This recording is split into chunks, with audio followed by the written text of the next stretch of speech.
Hello, this is Kelly Grimes from LDT 550, and this is my Pecha Kucha. Is the point behind a Pecha Kucha? Well, it's to discuss or present to you what I accomplished this summer in LDT 550. And if you look below, you'll see a list of some of the assignments that we were given, first of which were the design activities, and most of these were done as a group. Then we had what's called What's Hot, and these are discussions of the new developments in technology. And then we had 4 technology modules, and if you take a look at the list below, you'll see the ones that I chose to complete.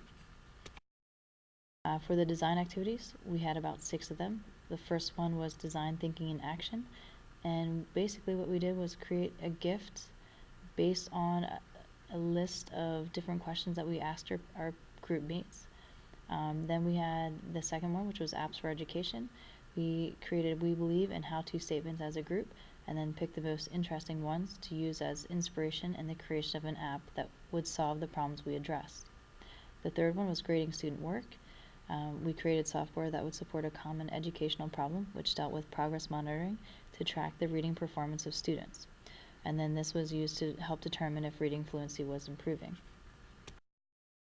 The design activity was a critique session, and we posted one of our projects and then described what we did for a desk critique. And then our instructor and peers had the opportunity to critique our work. The fifth one was a Horizon report, and basically we were given different sections to read as a group and then had to produce a report summarizing the main points from our discussion. And then we had to respond to the reports from other teams. And then the sixth one was the Pecha Kucha. What's hot? For this, we had to find 6 different articles that discussed new trends in technology, and of the 6, you'll see the first 3 that I chose to discuss. First was dealing with augmented and virtual reality used by educators. The second was interactive textbooks, and the third one was makerspaces. The other 3 are listed below. You have adaptive learning. An example of that was osmosis. Then I talked about digital citizenship. Basically, this is about the need of programs for educating students who are using the internet and come in contact with issues like cyberbullying, unwanted contact, scams, fraud, and inappropriate material. And then the last one was on video observations of teachers, where the teachers can watch videos and self-reflect or share them with peers and receive feedback. Then we had the technology modules. We were allowed to choose 4, and if you look below, you'll see the ones that I chose to complete. So the first one was HTML and CSS, the second one was Flipped Classroom, the third video editing, and the fourth is Adobe Photoshop. And I completed them in the exact order that you see listed here. For the first module, we had to create web pages using HTML, CSS, and jQuery. I chose to do mine on gardening because it was something that I was familiar with. One of the first things that I did was to create a green background. I thought that this would stand out a little bit. Then I created tabs that would take you to the home page, to the steps page, and also to the contact page. If you click on the shovel below, you can move it around the page. If you look on the right, you'll see the steps page, and there are a couple of tabs that you can click on to get to the different steps listed under each category. I set it up this way, hoping to make it easy for people to access the steps they would need if they didn't need them all. And there were a total of 12 steps. Then you can see my contact page. I didn't actually put my real information on this page because I knew it would be made public. But I did mention something about contacting someone at Lowe's or Home Depot if they had any further questions. And then once we were finished, we had the ability to share this with their peers, and then they shared their thoughts. The next module was the Flipped Classroom module. This is actually something that is becoming popular in my district. It's basically an instructional approach that a number of teachers are using in their classrooms, and allows them to create instructional videos for students to watch at home, and they can give additional activities to support the material and the instructional videos. And then the class time is used for higher order thinking activities, and then the teacher can kind of walk around and help them if they need it.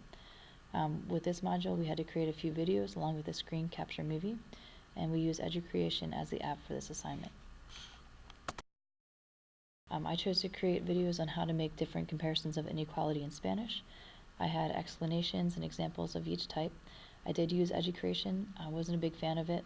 I could only put so much information on the slides and just didn't like the drawing tool. I did use the iPad. I still was not impressed with it. I think my opinion might change if I have a little more time to work on it or use it and maybe find other apps that I can use it with. I do still plan on using flipped learning in my classes, but I might use a different app or program. The next module was video editing. In this module, we had to plan, produce, and edit a video. Then we had to upload our final product to YouTube. I did my video on becoming a parent. At the beginning of the video, I had to record a scene on a green screen. I didn't have access to one, so my husband and I created one out of a piece of green cloth that we purchased from Joann Fabrics. We borrowed a video camera from my husband's company, but the sound was still not at the level we wanted it to be, and this is something I think that I could refine in the future. From there, I pulled some family pictures from my online albums and then used images from free online resources to incorporate into my video. I used the same transitions from picture to picture to keep it consistent. Then I added a credits page with some free music in the background.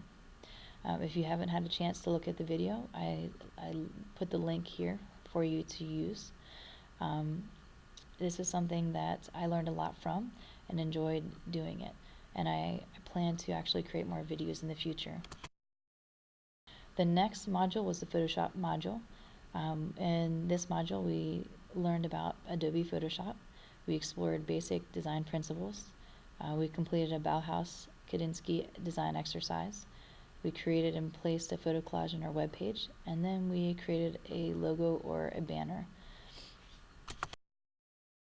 For the first exercise, we completed the Bauhaus Kandinsky exercise, and this gave us the opportunity to explore the Photoshop interface and to experiment with the design of digital space. I learned a lot about layering and color relationships from this activity, and I posted a few examples of what we had to do below.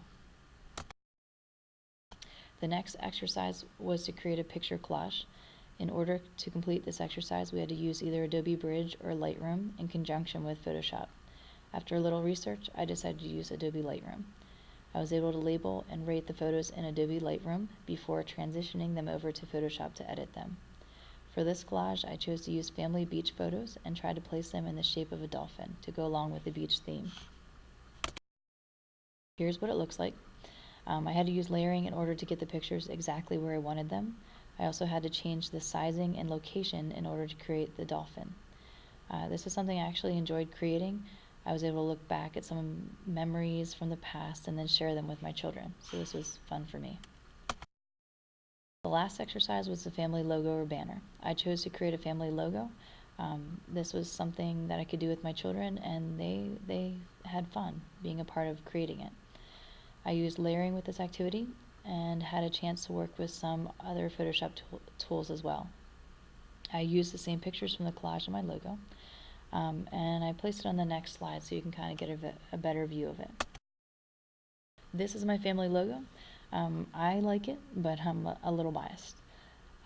So, in a nutshell, this is what I accomplished in this course. I learned a lot, met some new people, and had some fun in the process. Definitely glad I had the opportunity to take this course, and just want to say thank you.